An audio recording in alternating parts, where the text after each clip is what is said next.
السلام عليكم. ده فيديو بيبين ازاي مريض الاستجماتيزم بيشوف. ده النظر الطبيعي اهو، شايفين الحروف كلنا.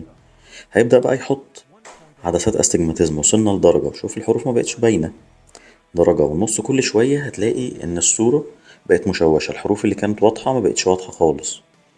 وده يوضح لك ليه مريض الاستجماتيزم بالذات بالليل ما بيشوفش اليافط والعلامات والكتابات، تبقى الكتابة ممسوحة او حواليها ظل او خيال.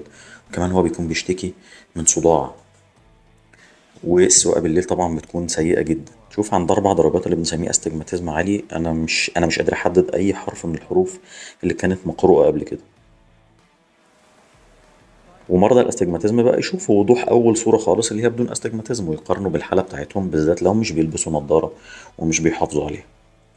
وصلنا ل6 درجات، ودي درجة كبيرة قوي، وده الفرق ما بين النظر الطبيعي والنظر اللي كان قبل كده مشوش.